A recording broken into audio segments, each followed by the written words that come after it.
Hundreds gathered to remember the life of a single mother of 3 killed in La Jolla mass shooting last weekend. Here are the emotional reactions of the community.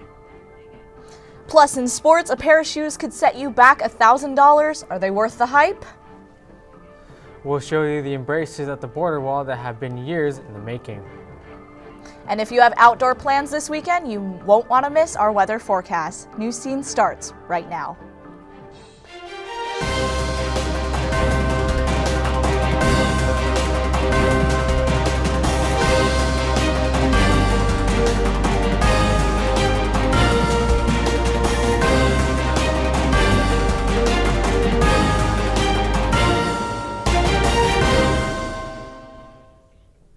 Welcome to this edition of Newscene. My name is Christian Gomez. And I'm Shaylin Martos.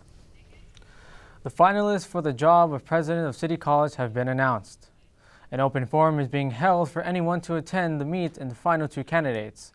The forums are being held in MS 126 and will start at noon. Candidate Rick Shabazz has more than 17 years of leadership experience in higher education. Candidate Larry G. Buckley has nearly 33 years of experience in higher education as an administrative and faculty member. Make sure to attend the forum and help decide who will lead City College into the future. And a tragic shooting in La Jolla has left many San Diego residents shocked. Here's Billy Kang with more on the story.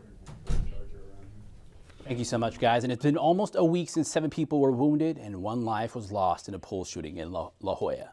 Family, friends, and strangers came to celebrate and mourn the life of a victim. You need me. Close to 100 people gathered at the vigil Wednesday to show support for family and friends of Monique Clark, as well as the other victims involved. Some are still questioning whether this act of violence was race-related or premeditated.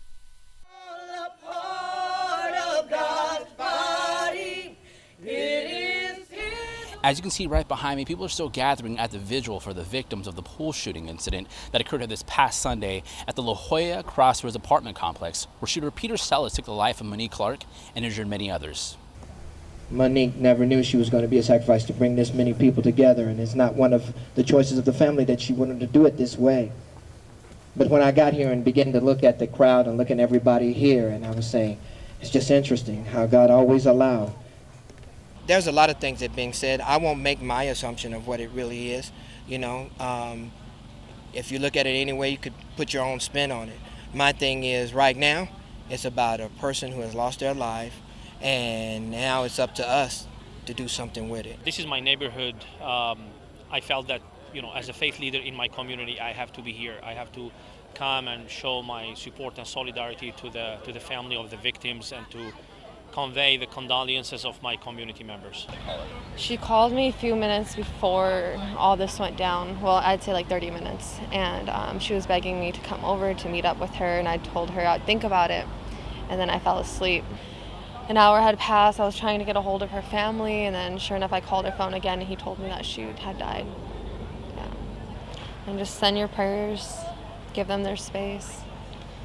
I mean, just love one another. Although it's not officially clear that race was a motivation, the death of a life gone too soon has led the community to come together, to heal, and no matter what race or color, love will overcome. Clark, who touched so many lives, was a mother of 3. Her funeral will be held on May 13th at the Rock Church in Point Loma. Back to you 2 at the desk. That was a tragedy. We at Newscene want to express our condolences to Clark's friends and family. And a woman is dead after a gunman walked into a Texas community college and shot her before shooting himself.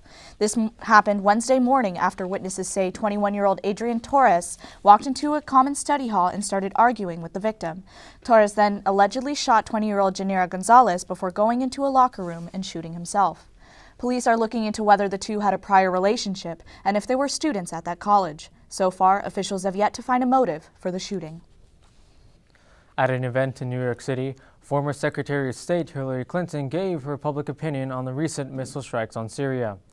Clinton's comment followed the alleged chemical attacks by Syrian President Bashar al-Assad. President Trump's response was a missile attack on a Syrian airbase. Yes, I did support it. I didn't publicly support it because there was, that wasn't my role, but I did support it. But I am not convinced that it really made much of a difference, and I don't know what kind of potentially, backroom deals were made with the Russians. Despite her claim, she believes it is still too early to address the full impact on the Syrian missile attacks. A break into national security as the FBI admitting that one of its own married a member of ISIS. Former FBI translator Daniela Green was investigating the whereabouts of an ISIS member, Dennis Cuspert. Violating public trust, she secretly went to Syria and married him. Returning to the States months later, she was arrested and pleaded guilty to all charges. However, Cuspert's whereabouts still remain a large secret and will continue to be investigated. What do you do if someone is affected by recent immigration laws? The answer to that and other important questions are at City College's Immigration Information Sessions starting Tuesday, May 9th in MS 162. There will be an immigration attorney to explain the new changes in the law. They will cover DACA, President Trump executive orders, and will also have a Q&A session. Contact the Student Services Office for more information. And NPR hosted an event in San Diego to talk about aspects of border life. The panel included guests with different viewpoints of the border region.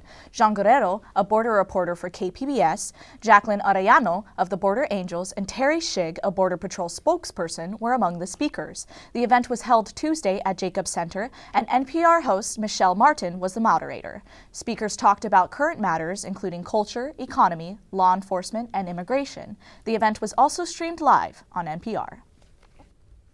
Due to immigration status, many Mexican families in America are separated from their relatives south of the border.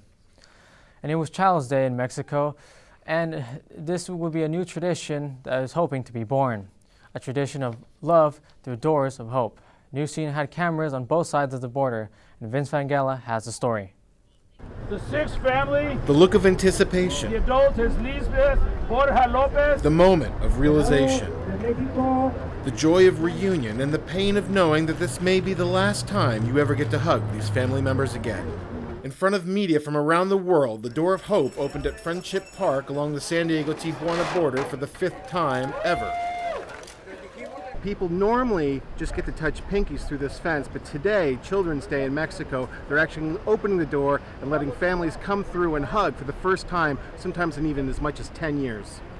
Me sentí libre, así como no tengo nadie que me esté diciendo no lo agarres, no lo abraces, haz lo que quieras, sí, por 3 minutos, aunque sea, es poquito, ¿verdad? Pero It started back in 2013 when a man who had never hugged his daughter was allowed to do so for 2 short minutes thanks to the Border Angels and the U.S. Border Patrol. So when that happened, that changed everything. I said, this is what we should do Children's Day. In 2015, we did it for 15 minutes. Last year, we did it twice, and this year we did it for 20 minutes and 6 families. And we're hoping to do it more. Don't have permission just yet, but we're hoping to. But with Mother's Day coming right around the corner, some celebrated both days. Yo así lo considero un regalo del Día de las Madres, un regalo grandísimo que me dio ver a mi hija. Eso era lo que yo quería. Y estoy muy feliz. With similar events happening in border towns across America, many hope this will create a political change. At the very southwestern corner of the United States, I'm Vince Vangela with Newscene.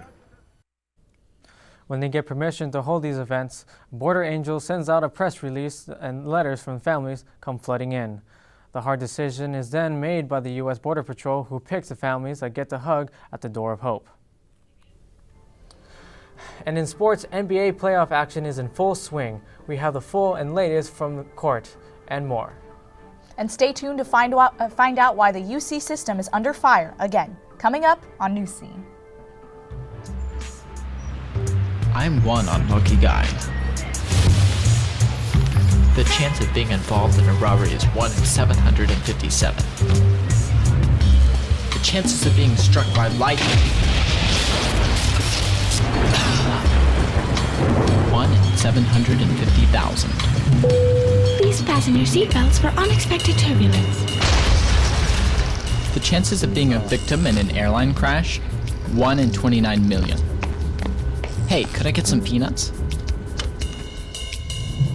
The chances of being involved in a car crash are far greater than lightning strikes and plane crashes. And if you are texting while driving, your risk of crash increases 23 times. Now, I may be an unlucky guy, but I don't have to be part of that statistic, and neither do you. Drive responsibly.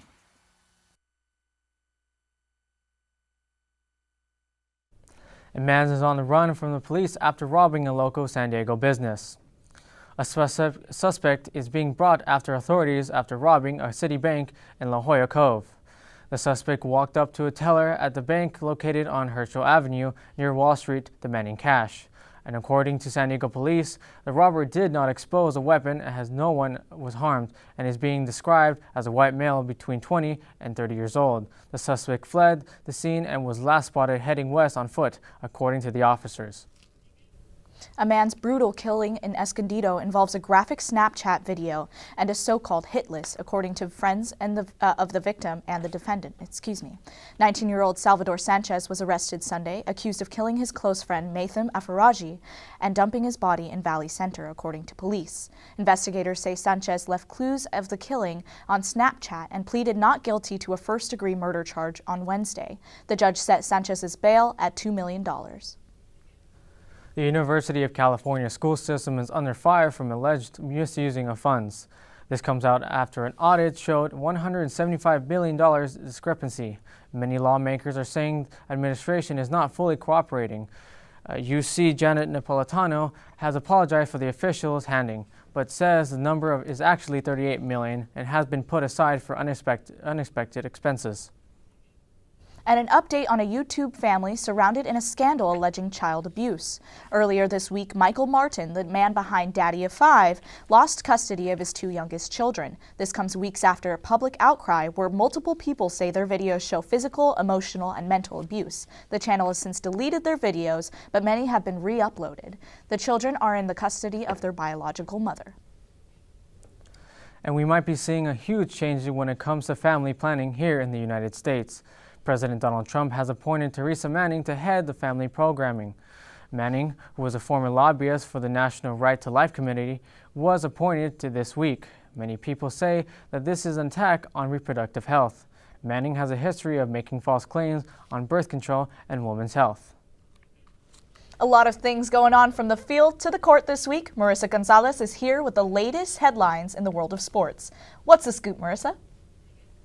Thanks, guys. Yeah, that's right. There's a lot going on in sports this week, and let's begin right here at home with our San Diego Padres.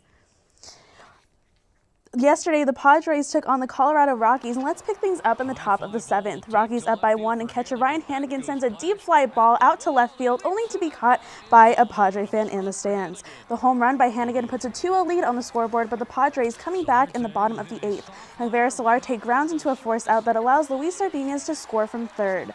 And now moving to the bottom of the 9th, where the game will be tied at 2, there's a very scary moment when Padres catcher and former Giant Hector Sanchez loses his bat on a foul ball, and the bat would end up striking a fan.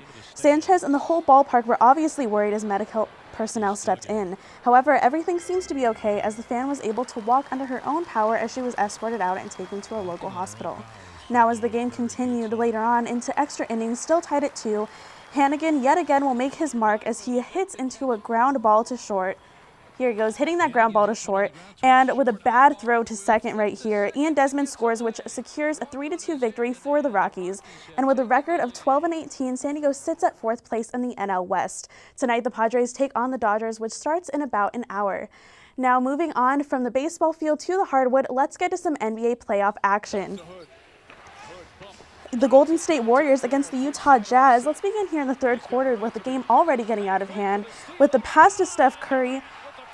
Oh, with the slam from Durant, my bad. Steph Curry was just going off the whole game, but unfortunately for Jazz fans, the series seems like it may already be over. The Warriors just stay dominating and making everything look easy, but Jazz superstar Gordon Hayward is going to need a lot of help as he gets that 3 right there, but unfortunately he won't be able to win the series on his own. From the Warriors, somehow a bad play where Durant almost loses the ball, brings it over to Steph Curry, who drains that 3, and again in the last couple minutes of the game, Curry brings the ball up as the Jazz continue to look for a way to defend Curry and the rest of the Warriors team.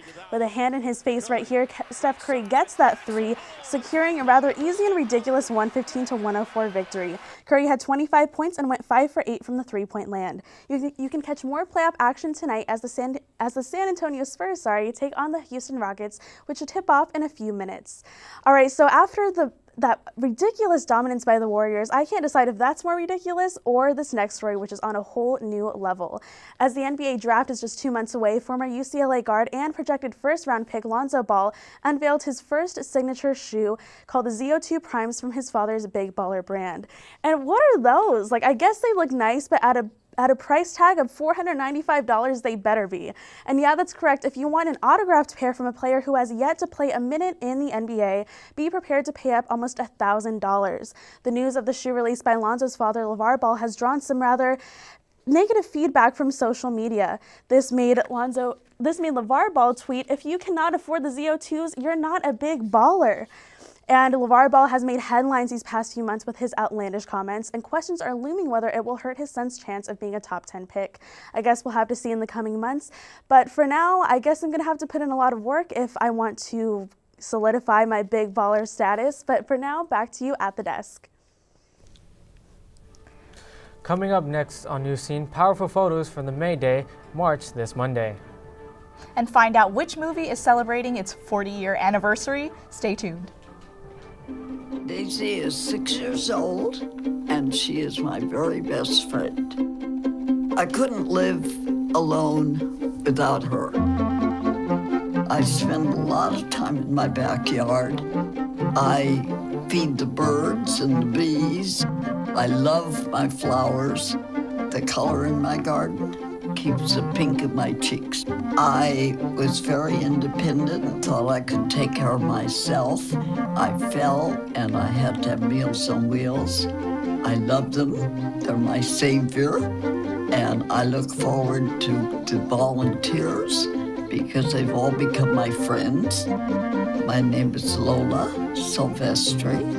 America, let's do lunch. 1 in 6 seniors faces the threat of hunger, and millions more live in isolation. Drop off a hot meal and say a quick hello. Volunteer by donating your lunch break at americaletsdolunch.org. Welcome back to Newscene. City College's award-winning magazine Legend would hit the stands on May 16th. Legend is a yearly production by journalism, photography, and graphic design students that documents life here at City. Last year's edition of Legend won 4 awards from the Journalism Association of Community Colleges, including first place for news, feature, and general excellence. This year's edition will include stories on urban scholars on campus and growing pains in Barrio Logan. Also, a calendar of what to do this summer. So pick up your copy around campus. The May Day March on Monday brought 500 protesters from the streets of downtown San Diego to Chicano Park. The organizers say they stand in solidarity with students, labor workers, and marginalized groups in the United States. The day started with a teach-in here on campus with speakers that covered many issues facing students. After, City College and San Diego High School students and staff marched to the Federal Building on Union Street, where they joined other protesters for the official May Day March to Chicano Park. Dancers and a singer performed at the park, and the organizers ended the march with requests that people continue to fight injustice every day. The San Diego City College annual photo exhibition is back. The Silver and Pixels exhibition is a jury display showcases some of the students' work from the photo department. Photographer Lizzie Best and Nikki Alexandria Bush were in charge of selecting the pictures and winners of this year.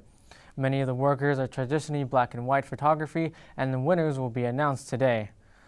The free event opens today and at 6 at night at Luke's Gallery on the 5th floor of the V building at the corner of C and 16th. The semester is wrapping up, and this means the dance department is getting ready for its annual spring concert. This year, the spring concert is dedicated to exploring the different aspects of humanity. The show is a mix of modern music, such as hip-hop and Latin jazz. The dances include pieces of film, and the show touches topics such as immigration, rebirth, and creation. The event will be at the Seville Theater only 2 days next week. The opening night is next Friday at 8 p.m., and the tickets are only $10. Last week, the question of how Facebook could improve the response time to their live stream videos was raised. Mark Zuckerberg publicly responded on his Facebook account on how they plan to begin combating these trends. Facebook will hire 3,000 additional employees to monitor their live streams. The team of 7,500 will review reported contact and react accordingly. This is an attempt to not only make it easier for contact to be reported, but also to take down, and to make sure the proper authorities are notified and respond. Currently, content is only reviewed if it has been reported. And in late August 1997, a DVD by mail service was founded. In 2007, that service began streaming video directly to our homes. Another 10 years later, Netflix has almost 4 times as many subscribers as Comcast Cable. Reed Hastings, Netflix CEO, posted a photo celebrating 100 million subscribers in the same fashion he celebrated 1 million, eating a steak alone at Denny's. It took them less than 4 years to reach 1 million subscribers. Then in 2013, they began pushing to create more of their own content, and boy, do I love their shows. The future is about to have a major change. Former U.S. President Obama will be donating $2 million to summer jobs programs. Also, an ongoing projection known as the Obama Presidential Center will take place on 100,000 square foot campus on Chicago's South Side. The Obama Center will feature a library, a museum, and a forum. The cost of the project is around $500 million and should be completed in 2021. And tension between the United States and Russia has been building ever since the Syrian missile crisis. President Donald Trump and Vladimir Putin, however, have been in open conversation about the attacks. On Tuesday, the White House confirmed both of them spoke on the phone to discuss the ongoing war in Syria. Both agree the violence needs to end and are working to create proposals for safety zones. They will hold more talks on terrorism in the Middle East and the potential danger of North Korea's war tactics. And here's Heather Casas with what's hot in the box office. Heather? Thank you, guys. So it's been almost 40 years since George Lucas' original Star Wars movie hit the theaters on May 25th. In honor of this special anniversary, fans of the franchise are celebrating a month long with special series and toys. Just as the 40th anniversary legacy pack released by Hasbro with a special edition of Darth Vader figure for $40. Also, May 4th is the official Star Wars Day, even though Los Angeles City Council declared May 25th as the Star Wars Day in 2007. May the Force be with you, which later became May the Force be with you, was used for the first time by the London Evening News in 1979, when Margaret Thatcher became the first female as Prime Minister in the United Kingdom. But those who joined the dark side, there's a special day too, May 5th, known as the Revenge of the Fifth from the film The Revenge of the Sith, a dark version of the Star Wars Day. And after 3 years of waiting, the Guardians of the Galaxy are back with Volume 2 in theaters with new adventures. This superhero movie based on Marvel Comics already made $167 million, just after being released last night. The first Guardians of the Galaxy movie was a story about Peter Quill, where the Volume 2 is about the story of them as a group. And Cinco de Mayo is a big celebration, but not everyone knows the real meaning. Cinco de Mayo is the Mexican victory of the French forces of the battle in Puebla in 1862. 1862. However, this holiday is not really celebrated in Mexico. It has become a U.S. made-up celebration. Most bars and restaurants encourage festivities on this day. And that's all the time that I have for entertainment. Back to you guys at the desk. And now an update on the extreme weathers and conditions hitting the Midwest. Find out what areas are impacted.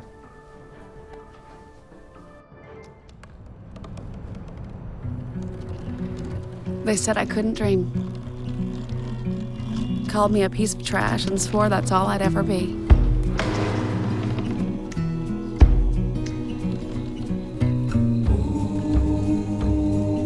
Said a bottle couldn't see the ocean.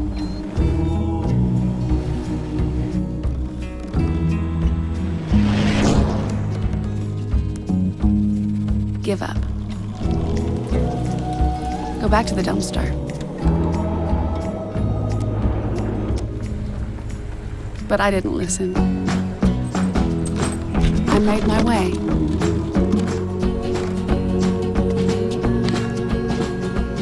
And now, I am what I've always wanted to be.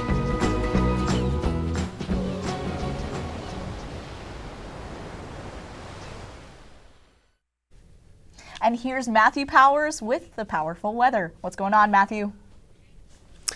Thank you, Shaylin. Before we get into our local powerful weather update, let's take a look at areas in Arkansas, Missouri, and southern Illinois that have been impacted by the recent floods. After heavy rainfall, many towns are drastically underwater. What you see here are roads completely underwater, blocking entryways and exits in several small towns. Right here is a road leading to a family's home, and here is another leaving them completely stranded. Bridges have been entirely wiped out as well, and people are being forced to leave their residence while others are coping with obstacles in front of them. Right here is a shot of an 18-wheeler completely submerged in water.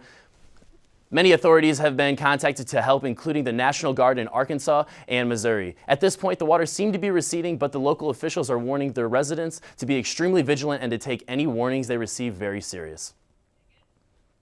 Now, while we don't have to deal with weather of that magnitude very often, we do have a little bit of action coming our way. Looking at county temperatures, you can see that they are slightly lower than the past few days, but still quite moderate. Working our way out here to the mountains, we're going to be in Borrego Springs, and Ocotillo Wells is going to be in the low triple digits. Working our way inland a little bit in Warner Springs and Julian, it's going to be in the low 80s and the upper 70s. And then throughout central San Diego, for the most part, it's going to be in the mid to lower 60s, with the exception of Alpine is going to be in the mid 70s. Working our way to the coastline, the temperatures drop just a little bit, but still kind of in the same area. It's going to be 64 up in Oceanside, and then 61 in La Jolla, and then 64 here in San Diego. Pulling up our cloud radar, you're going to see that there is a low pressure system that's working its way down the Pacific Northwest. What that means is that all of the warm weather that we were experiencing last week is going to be pushed inland towards Arizona, Nevada, Utah, and then eventually the Midwest. So it is a little bit cloudy down here in San Diego and Southern California. While the low pressure system isn't going to exactly reach us, we are going to be feeling some of the effects of that system here throughout this weekend. And that brings us to our seven-day weather forecast. Today it is going to be 70 degrees of a high and low of 60 degrees. That should be for decent temperature for the Padres-Dodgers game, which should be a great game for at least the first couple innings. Going into our weekend, that's when the weather gets a little bit different for us. Tomorrow, if you have anything planned outside, be sure to bring your rain jacket or your umbrella, or if you want to be like a 90s romantic comedy, a newspaper. It's going to be a high of 65 degrees and a low of 59. Sunday and Monday is where it gets a little bit more dicey. That's where possible thunderstorms are going to take place. It'll be in the low 60s on Sunday for your high, and then in the mid 60s on Monday for your low. Working throughout the rest of the week, it at least gets a little bit better for us. On Tuesday, the showers will be back intermittently, and that'll be in the mid 60s as well for your highs and low 50s for your lows. And then throughout the rest of the week, it gets a little bit better with partly cloudiness for us. But that is all the time that I have for you guys for weather. It's going to be back to Shaylin and Christian back at the desk. Thank you, Matt Powers. And that about wraps up this episode of Newscene. Make sure to tune in next Friday for all your local, national, and international news. And before we leave you, Christian and I would like to take a moment to commemorate this historic day. In broadcast, there is a shortage of women in technical positions, but tonight's broadcast is brought to you by a control room full of women for the first time in Newscene history. And thank you for all your hard work, ladies. We'll see you next week. Good night and good luck.